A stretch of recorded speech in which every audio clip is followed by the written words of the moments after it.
Bienvenidos, pensadores del abismo, guerreros del riff y buscadores del sinsentido. Este es el sexto episodio de Filosofía, Historia y Metal, el podcast donde las ideas más profundas chocan con las guitarras más pesadas. Yo soy Jorge Arias, historiador, aficionado a la filosofía y amante al buen metal. Comenzamos.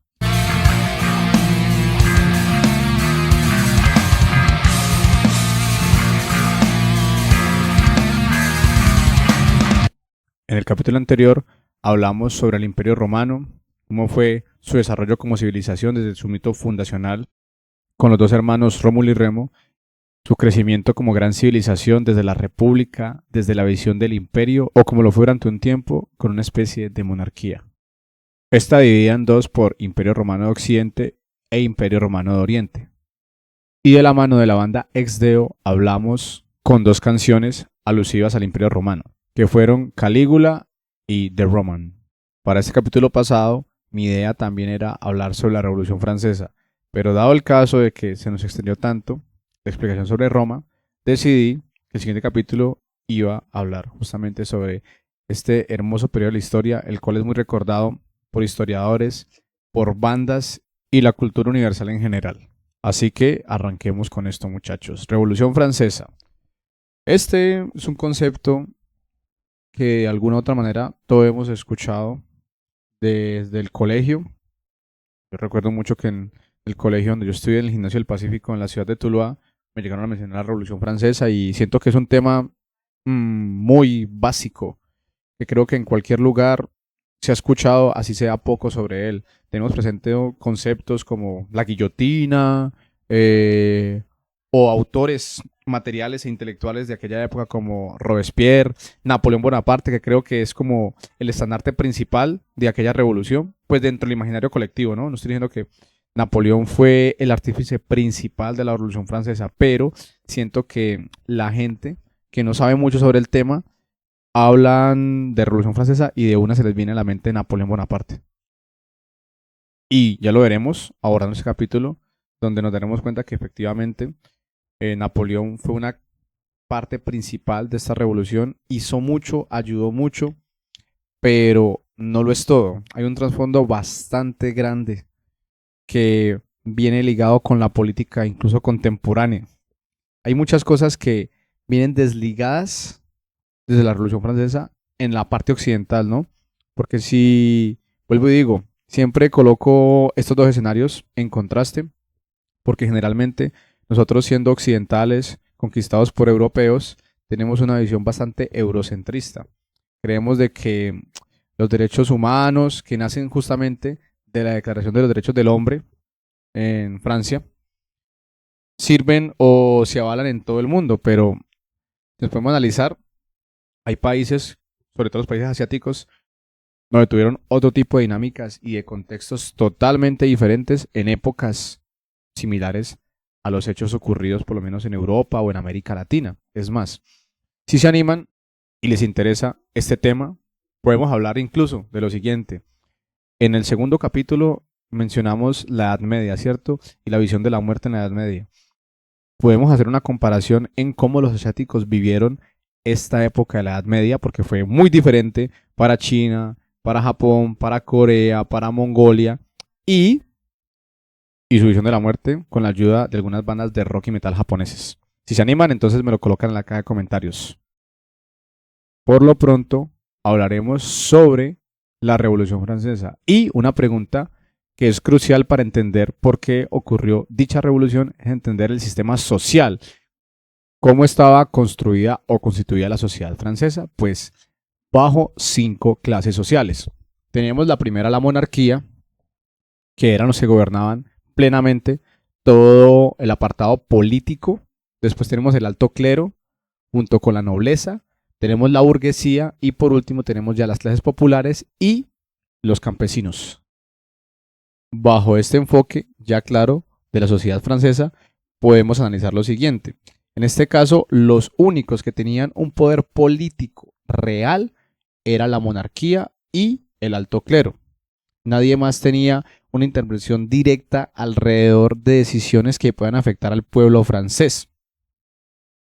Y el poder del Estado estaba repartido en 3 lugares diferentes. Uno de ellos era la iglesia, quien era una institución que no pagaba impuestos en aquella época. Aunque no sé si en el resto del mundo sí pagan impuestos, porque en Colombia, que yo sepa, la iglesia es una de las instituciones que no paga ningún tipo de impuesto dentro del país. En segundo grado tenemos la nobleza, que tampoco pagaban impuestos. Y en el tercer estado encontramos los demás pobladores, que era la gran mayoría de la sociedad francesa.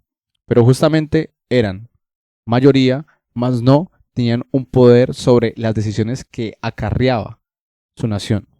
Debido al mal manejo de la economía por parte de la monarquía, el país entró en una crisis económica. El rey se declaró en bancarrota frente a toda la nación y esto generó unos problemas y conflictos con la parte gruesa de la población, que era en este caso los burgueses, los campesinos y la clase trabajadora. Y aquí va a tomar un papel muy importante, sobre todo los burgueses. ¿Por qué los burgueses? Resulta ser, mi gente, que estas personas venían de familias muy adineradas, quienes llevaban muchos años, si no generaciones completas, ejerciendo comercio y debido a ello habían acumulado una gran suma de capital, de dinero. Tenían grandes casas, tenían muchos recursos económicos, también tenían buenas vestimentas, etiquetas, pero hasta allí podían ir nomás, porque debido a la posición política de la monarquía y la iglesia, los únicos que podían ejercer control total o acciones alrededor de las dinámicas políticas, sociales y económicas del país eran estos dos anteriormente mencionados. Los burgueses eran como que, bueno, les decía en este caso la monarquía y el clero, chévere por ustedes que tienen todo esto, pero ya las decisiones que rigen y llevan un hilo conductor alrededor de qué vamos a hacer como un país, como nación o como monarquía, lo hacemos nosotros. Ustedes no tienen que hacer esto. Y con el pasar de los años, este tipo de pensamiento dentro de las familias burguesas fue cambiando, porque imaginémonos esto. En aquel entonces, si incluso ahora, una persona con dinero busca de un grado mayor o menor tener un poder más allá de lo económico, eso se ha visto en muchos casos. Por lo menos situémoslo en un contexto local, en un contexto que ustedes puedan dilucidar. ¿Cuántas personas ustedes conocen que son dueños de negocios, de franquicias locales dentro de sus municipios o ciudades y aún así todo buscan hacer parte de la política, ¿no? Se pueden lanzar de congresistas, de senadores o incluso algo más local, como un concejal o un alcalde. Pasa muy comúnmente. Si pasa ahora, imagínense en aquella época, donde estaba todo demasiado inestable dentro de una monarquía que acababa de declararse en quiebra. Esto generó a que estas clases burguesas tomaran una decisión alrededor de quién debería gobernar. Otra postura que ayudó muchísimo a ello fue que en esta gran época de Europa se empezó a presentar muchas ideas de filósofos y justamente de filósofos franceses que venían con una línea de pensamiento muy similar al de la Ilustración, que fue alrededor del siglo XV-XVI y eso se extendió mucho más. Entre los más conocidos contamos con los siguientes: Voltaire, Rousseau y Montesquieu. Sobre todo Rousseau es una habilidad filosófica mía, ya que él tiene un pensamiento muy bueno alrededor de cómo debemos comportarnos nosotros desde lo civil, desde humanos individuales y no solamente eso como individuos, sino también cómo este individuo se comporta en sociedad. En un libro muy bonito de él, que es El Contrato Social, él menciona algo y una cita que me parece que es increíble, que no sé, me parece que en algún otro capítulo lo llegué a mencionar, pero en este lo voy a mencionar de manera mucho más puntual porque justamente está relacionado con el capítulo, que es la Revolución Francesa. Él decía que mi libertad termina cuando empieza la del otro. Una definición que me parece realmente perfecta y más aún para definir lo que es el mundo actual, donde constantemente estamos hablando de libertad, de diferentes tipos de libertades de expresión, de pensamiento, pero también hemos analizado, o bueno, por lo menos yo he analizado mucho, no sé si a ustedes también les ha pasado, cómo esta libertad de expresión también se ha prestado para muchas cosas, o libertad de ser, de hacer. porque nos podemos encontrar con personas que dicen y hacen cosas defendiéndose o excusándose en, no, es que yo soy libre, porque yo soy un ser humano, soy un individuo, y yo tengo el derecho completo a hacer lo que a mí se me dé la gana, ¿no? Y eso es una cosa muy diferente. Ya aquí no hablamos de libertad, eso es libertinaje, porque la libertad requiere unos deberes. Ahora, vamos a hablar un poco sobre los derechos humanos, porque como les comenté ahorita, los derechos humanos nacen directamente de la Carta Universal de los Derechos del Hombre. Yo escucho muy comúnmente en múltiples espacios, incluso me gusta utilizar mucho redes sociales porque alrededor de las redes sociales podemos ver discursos, podemos ver perspectivas de las personas de manera específica o general. Y suelo notar que existe una queja alrededor de los derechos. No, queremos derechos, entonces que los derechos laborales, que los derechos de los estudiantes, que los derechos humanos, que los derechos de las mujeres. Sí, muy bueno. Parece excelente que la gente reclame por sus derechos, pero pocas veces se ve que la gente proclame o alabe cuáles son los deberes que debemos tener como personas, como trabajadores, como estudiantes. No, eso sí, no nos gusta abordarlo, no nos gusta hablarlo, no nos gusta dilucidarlo, no nos gusta expresarlo. Y siento que también es un problema grande. Si como sociedad queremos que se nos respeten nuestros derechos, también debemos cumplir deberes, porque sin deberes no hay derechos, desde mi punto de vista. Volviendo al tema de los filósofos franceses como Voltaire, Rousseau y Montesquieu, ¿qué planteaban ellos? Sus escritos giraban alrededor de la razón, la igualdad y la libertad. Estos conceptos iban directamente relacionados con la crítica al sistema monárquico que gobernaba el país. Estas ideas no solo quedaron en Francia, también catapultaron a otras revoluciones e independencias. Justamente gracias a la Revolución Francesa, no solamente Francia obtuvo, digamos, esa visión o esa ilustración alrededor de un cambio político que venía anclado a la monarquía desde hace cientos de años, sino que esto pudo propagarse en otras vertientes y en otros lugares bastante alejados, como lo fue América. Sobre todo en el caso de Colombia, la Revolución Francesa fue un puntapié inicial para que la independencia del país se lograra. O incluso podemos hablar de cómo estas ideas pudieron surgir en diferentes lugares y en unos años con una cercanía bastante importante, como lo fue la independencia de Estados Unidos y el acto de la Revolución Francesa. Porque la independencia de Estados Unidos se dio aproximadamente entre 1775 a 1783. Y justamente la Revolución Francesa fue del año 1789 a 1799, las cuales beben mucho de ideas similares, como promover la igualdad, la libertad de ideas, los derechos individuales, un nuevo sistema político y de gobierno que ya no estaba anclado directamente a una monarquía, sino que ya querían buscar algo diferente, donde las personas del común, que era la mayoría, pudieran dictaminar y elegir a sus gobernantes. Esa inspiración tuvo una relevancia bastante significativa en el caso de los criollos americanos. Para los que no saben qué es un criollo o a quién se le denominaba un criollo en la época de la colonia eran los hijos de españoles nacidos en América. Pero ¿qué ocurría con esas personas? Como Simón Bolívar, en el caso de Colombia, Francisco de Paula Santander, Antonio Nariño, fueron personas nacidas en el territorio americano, pero con los años fueron enviados a Europa, donde estudiaron en diferentes escuelas y en diferentes países. Incluso Antonio Nariño, él sabía francés porque en un tiempo en el cual estudió en el antiguo continente, vivió en Francia y aprendió francés. Y una de las causas principales por las cuales Antonio Nariño fue metido en la cárcel, aparte de su propaganda política en contra del rey de España, fue que él tradujo el manuscrito de los derechos universales del hombre, que ahorita les mencioné, del francés al español. Esto, el gobierno de la corona española lo vio como un desafío, como un miedo, porque recordemos de que la independencia de Colombia se celebró incluso hace 2 días. Bueno, la independencia entre comillas, porque realmente no fue que el 20 de julio del año 1810 se logró la independencia en el país. Eso es falso, muchachos, eso es totalmente falso. Pero es una fecha que la gente escogió, que se dictaminó desde hace mucho tiempo y que incluso todavía se sigue dictando en los colegios como si fuera la fecha real de la independencia.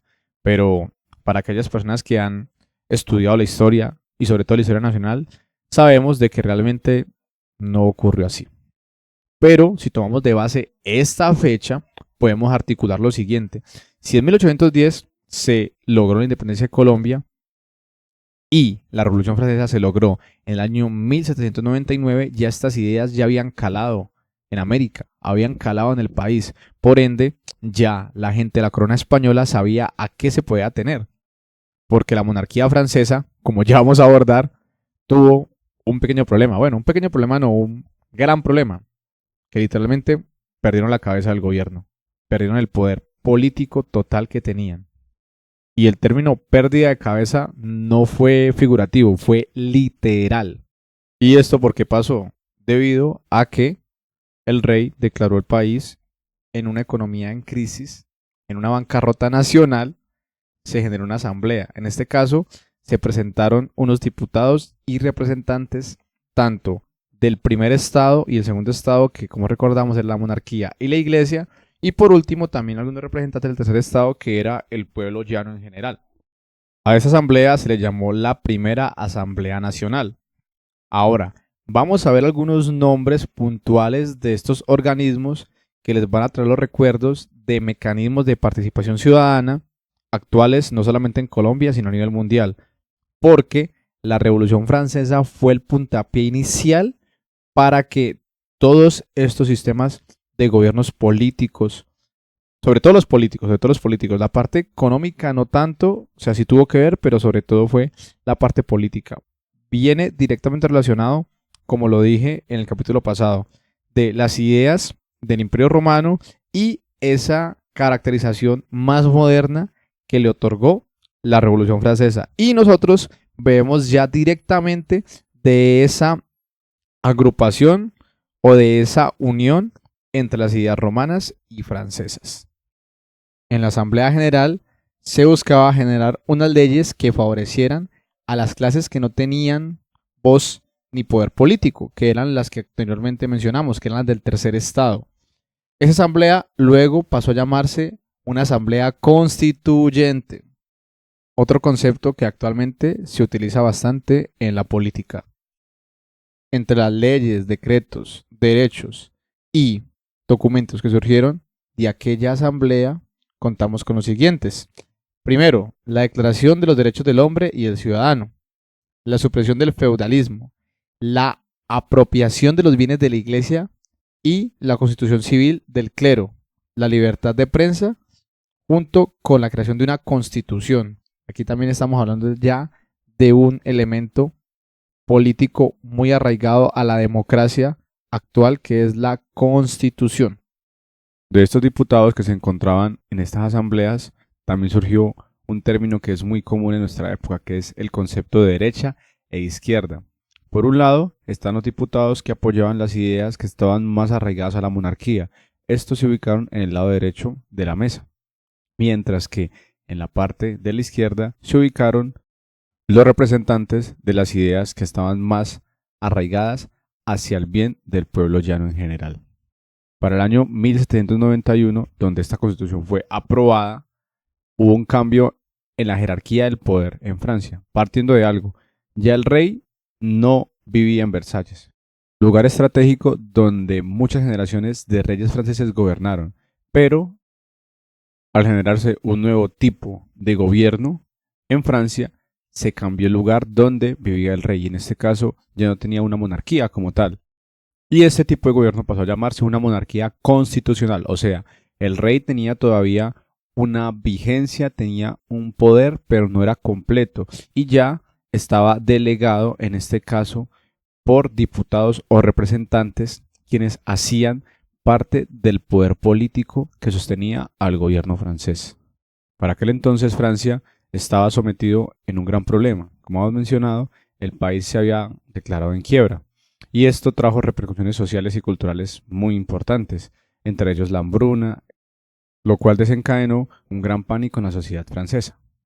Y aquí van a empezar a aparecer unos conceptos que están muy arraigados a lo que es justamente la Revolución Francesa, lo cual es, primero que todo, un aparato que fue una inspiración y un método de terror coercivo que es históricamente muy recordado y mencionado en la cultura popular, lo cual es la guillotina, que fue un aparato de tortura y muerte inventada en el año 1789 por el médico Joseph Ignace Guillotin, de ahí su nombre. Propuso lo siguiente: ese artefacto contra las personas que fueran sentenciadas a la pena de muerte. De esta forma se buscaba evitar el sufrimiento y su discriminación. La guillotina fue diseñada supuestamente con esta intención de ser una forma más rápida y humana de ejecutar a una persona. Porque la pena de muerte, utilizando la decapitación en Francia, era una condena bastante utilizada, pero sobre todo era exclusivamente de la nobleza. También había ciertos problemas, por lo menos con el uso de los verdugos. A veces el verdugo no utilizaba bien el machete o el hacha para poder hacer bien el corte. En ocasiones las personas quedaban con problemas y no morían al instante, lo cual generaba un poco más de tortura a esas personas que ya de por sí estaban condenadas a sufrir. Pero muy lejos de la realidad o de la intención que buscaban en aquel entonces, se convirtió en un método de tortura principal, el cual no solamente afecta de manera física a las personas que estaban involucradas, sino que empezó a generar un terror psicológico y social en toda la sociedad francesa. Según fuentes históricas, la primera ejecución por guillotina fue a Nicolas Jacques Perliet, perdón mi francés, acusado y condenado por robo a mano armada, un delito que en aquellos tiempos se castigaba severamente. Esto sucedió el 25 de abril del año 1792 en la Plaza de Grève en París. Otro nombre que entra a jugar en ese momento histórico de Francia es el señor Robespierre, también muy conocido dentro de la cultura popular, quien fue el que tuvo el mando en 2 años del gobierno francés en lo denominado terror o el gobierno del terror. De esta manera, Robespierre utilizó la guillotina como un instrumento y también un símbolo de terror en la política.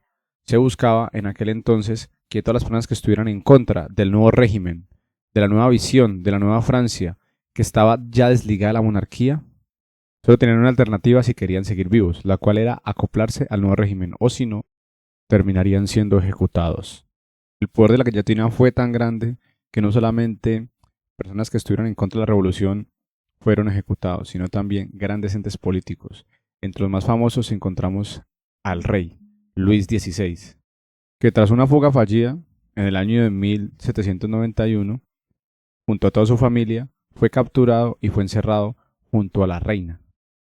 Esta fuga infructuosa no solamente ayudó a que la Revolución Francesa tuviera más poder, sino que también terminó de sepultar el concepto que tenían los ciudadanos alrededor del rey, siendo este una autoridad de poder, de estirpe, de clase. Pasó a ser simplemente una rata que se escudriñaba por cualquier hueco, incluso se disfrazó junto con toda su familia para evitar ser descubiertos, pero aún así no lograron hacerlo. Con este último acto, la monarquía terminó de sepultar el poco poder e importancia social y política que tenía con respecto al resto de la sociedad francesa. Para estos mismos años también se desató una guerra entre Austria y Prusia, que justamente Francia también estuvo involucrada, la cual también generó grandes conflictos no solamente internamente del país, sino por fuera también. Además de ello, también había un militar joven que estaba haciendo sus primeras incursiones de conquista en otros territorios. Quizás también sea un hombre muy conocido, si no el más conocido de aquella época, que es el señor Napoleón Bonaparte. Asimismo, hay que mencionar algo. Dentro de la Revolución Francesa existieron dos bandos que, a pesar de que miraban con buenos alientos una visión diferente, alejada de la monarquía, existían algunas diferencias ideológicas. Por un lado tenemos a los girondinos, que defendían la propiedad privada, el libre mercado y la monarquía constitucional. Eran partidarios de una república federalista y se oponían al centralismo parisino. Por otro lado tenemos a los jacobinos, quizás son los más recordados también, que defendían la igualdad social, la república centralizada y el gobierno del pueblo. Eran partidarios de las medidas revolucionarias radicales para lograr sus objetivos, como la época del terror. Adivinen quién era el principal cabecilla de los jacobinos. Así es, el señor Robespierre. A pesar de dichas diferencias, la revolución siguió en pie y querían generar un cambio. A tal punto llegó el cambio que querían plantear los revolucionarios, que para el año 1792 se conformó como el año 1 de la nueva era, O sea, querían cambiar la temporalidad del mundo, algo similar a lo que ocurrió en el mundo occidental con la muerte de Cristo, que se partió desde antes de Cristo y después de Cristo. Asimismo, querían hacer los franceses. Con este año 1 de la nueva era, queriendo cambiar incluso hasta el nombre de los meses, de los días. Para el nombre de los meses tenían los siguientes: Vendimario, Brumario y Primario. Esos serían los primeros 3 meses, que serían en la época del otoño. Después seguimos con Nivoso, Pluvioso y Ventoso, que sería el invierno. Siguiente época sería Germinal, Floreal, Pradial, que es primavera. Y por último sería Mesidor, Termidor y Fructior, que sería la época del verano. Estos fueron nombres creados por el poeta Fabre el Legandien. Vuelvo y digo, perdónenme por mi francés, hago lo que mejor puedo con este francés criollo. Por otra parte, quitaron los días de la semana para que no existiera una relación directa con la religión católica. Y los meses se empezaron a dividir por un tiempo de 10 días. Ya no era ese calendario gregoriano que se maneja incluso en nuestros días, sino que se cambió a esta nueva visión o método de medir el tiempo. Volviendo nuevamente a los girondinos y los jacobinos, estos últimos fueron quienes tomaron el poder más fuerte en aquella época, siendo Robespierre el mandatario número 1. En esta época del terror se dice, según fuentes históricas, las ejecuciones dadas en la guillotina ascendieron entre los 10.000 a los 40.000. Un problema gigante que tuvo la gran mayoría de ejecuciones es que fueron diseñadas de manera muy arbitraria. No existía un juez o una manera más lícita de juzgar a las personas. Muchas de estas personas fueron ejecutadas de manera inadecuada, sin un juicio y sin una manera clara para poder defenderse. Y era lastimosamente muy común. Imagínate estar en la Francia, justamente en París, en aquellos años, ir caminando por la plaza y ver cientos y miles de personas ejecutadas una tras otra por la guillotina. Era un panorama bastante complejo.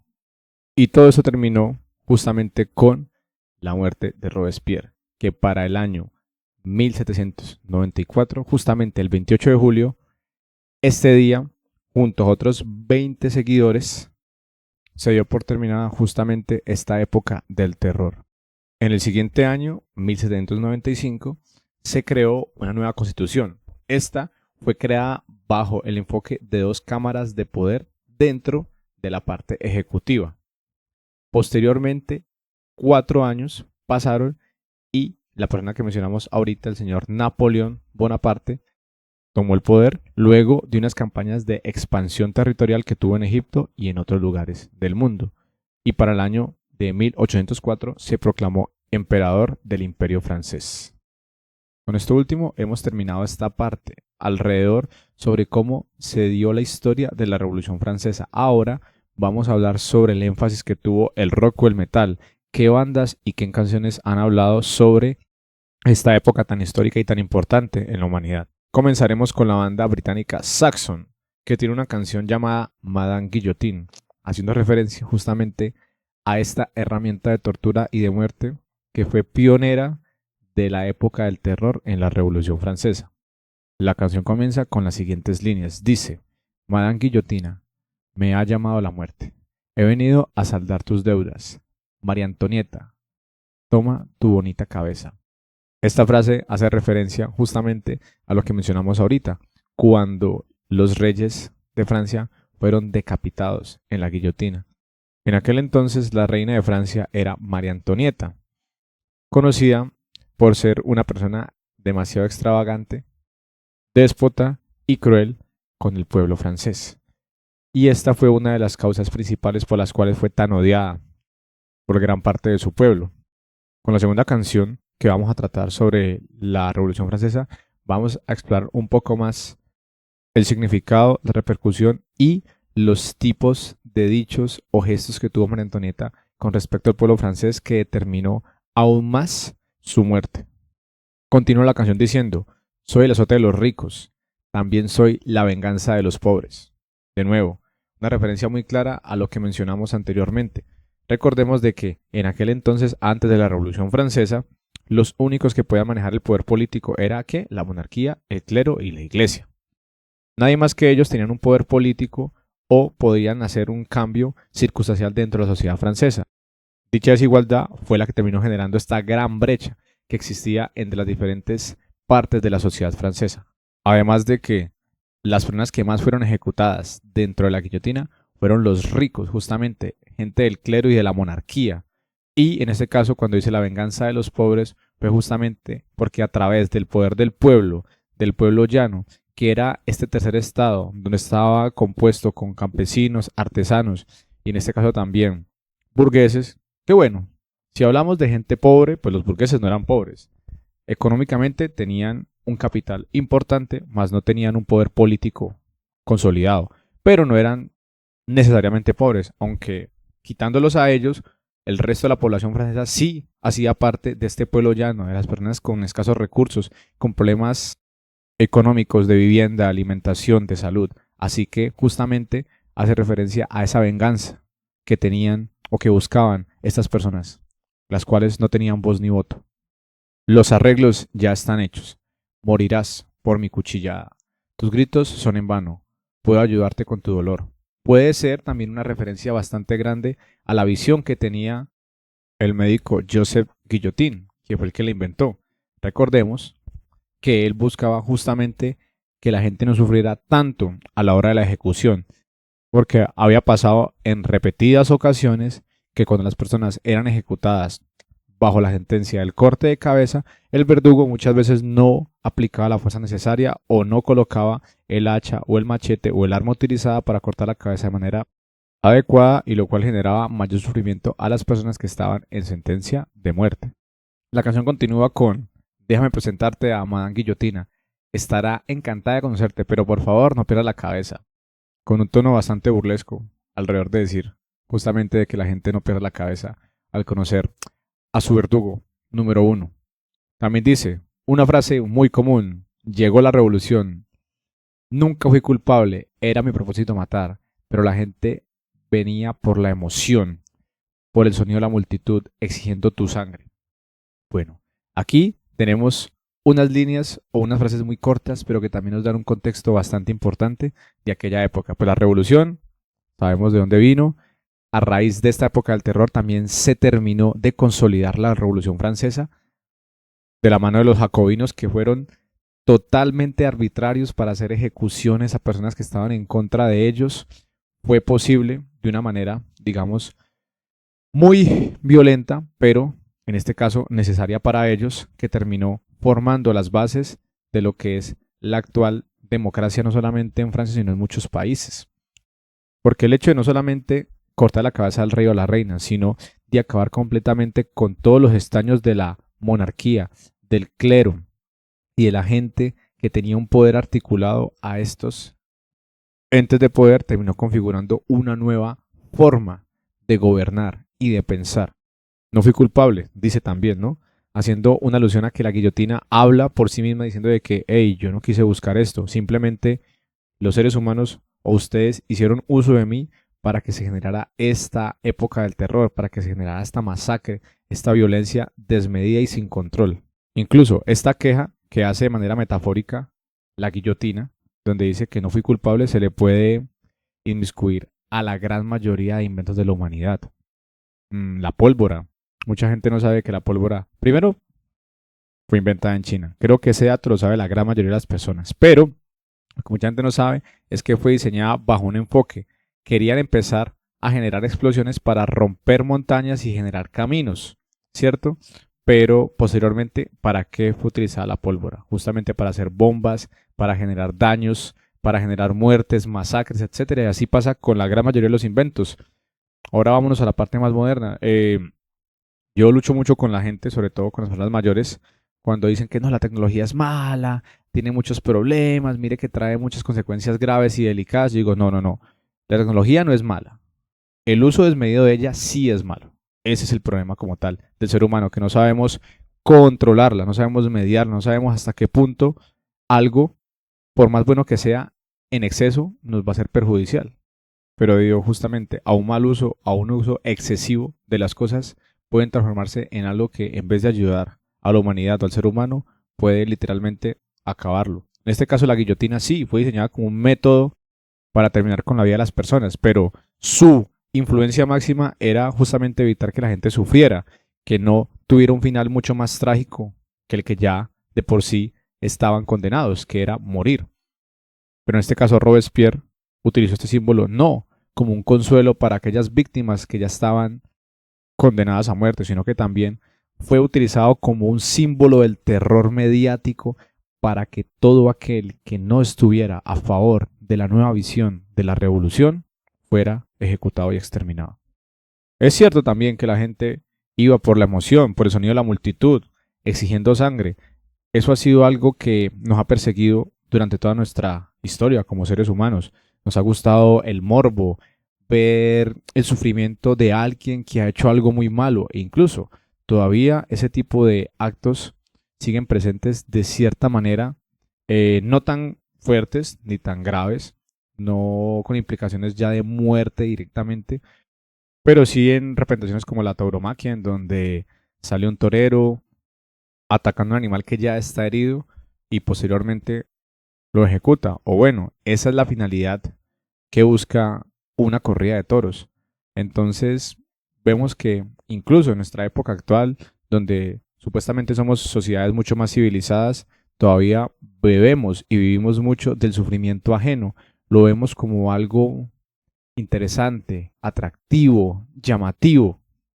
Y si nos ponemos en el contexto de la sociedad francesa en aquella época, ver sufrir a esos gobernantes que por cientos de años solamente robaron recursos, generaban impuestos de la nada para que la gente pobre pagara, ellos pudieran tener una vida muy ostentosa, da cabida a entender por qué ellos disfrutaron de aquella matanza. Pero posteriormente, poco a poco, eso se fue saliendo del control, porque no solamente empezaron a morir en la guillotina personas del clero, personas de la monarquía, sino personas que también eran de este grupo social de la clase baja, pero que no estaba totalmente de acuerdo con ideas tan radicales.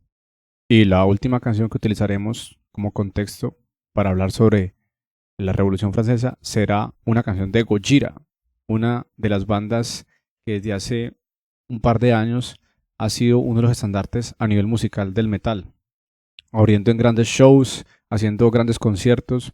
Tuve la fortuna de poder ir al concierto de Gojira la primera vez en Colombia en el año 2022. Fue algo totalmente espectacular, una banda que musicalmente es de otro mundo, que si además te gusta mucho la música en estudio de ellos, en vivo son un show completamente espectacular e imperdible. Se lo recomiendo al 100%.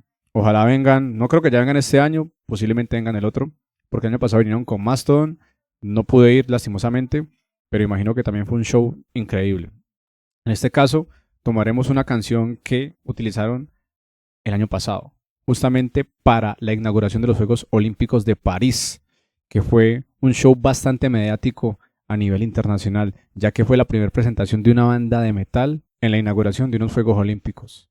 Esta canción se llama Mea Culpa y hace referencia a un cántico utilizado justamente en la Revolución Francesa.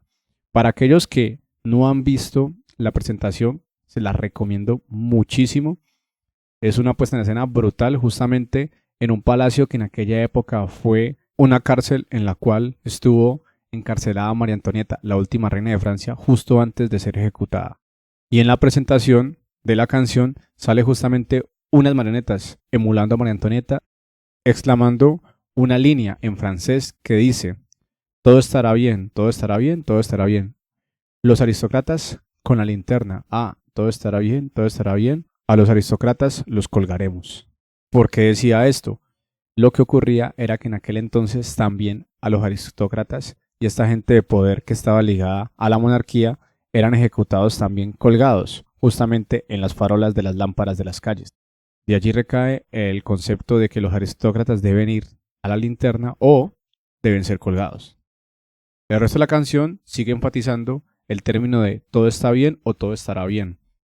Los buenos tiempos ya vendrán, todo estará bien, vendrán nuevos tiempos, sin miedo al fuego ni a las llamas.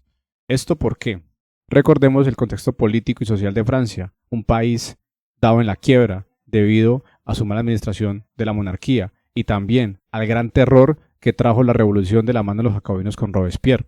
Por eso habla de que todo va a estar bien. Después de que estos tiempos malos pasen, vendrán tiempos mejores. Sin miedo al fuego ni a las llamas. Que incluso en la presentación, que vuelvo y digo, los que no la han visto, se la recomiendo, es muy bacana. Manejan una escenografía muy brutal. Incluso hay una cantante de ópera, que en ese momento se me va el nombre, les ayuda a interpretar el tema. Es muy bonito. El vocalista de Gojira, Joe Duplantier, en una entrevista le dijeron como que, uy, no, miren que sacar a una persona descabezada, una marioneta hablando sin cabeza, haciendo alusión a la muerte y todo eso, ¿no te parece que es muy fuerte? Pues como una visión de la historia francesa. Y entonces el man se rió y dijo como que estamos hablando de la historia de Francia. Y en París como tal, nosotros no estamos bajo la sangre, las explosiones, los muertos descabezados, porque hace parte de nuestra cultura, nosotros no podemos negar eso.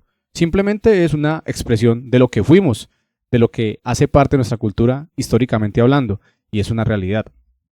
Y aunque la canción es muy corta, dura apenas como 2 minutos y medio, digamos que trae a colación todo el contexto vivido por los franceses en aquella época, haciendo este grito de reclamación que no solamente sacudió una sociedad como lo fue la francesa o la sociedad europea, sino que también sacudió los cimientos de las sociedades occidentales, que permitió esparcir este conocimiento y esta visión alrededor de la libertad que en nuestros países latinoamericanos también se vio muy representado en las grandes luchas de independencia que se lograron por todo el continente americano.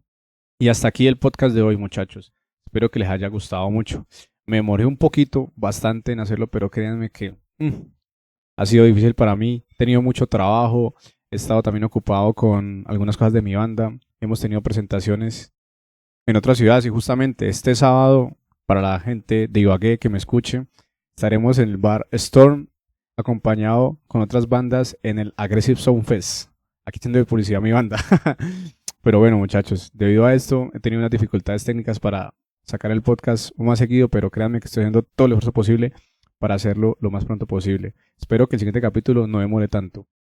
Así que me despido. No olviden que yo soy Jorge Arias y esto es Filosofía, Historia y Metal. Chao, chao.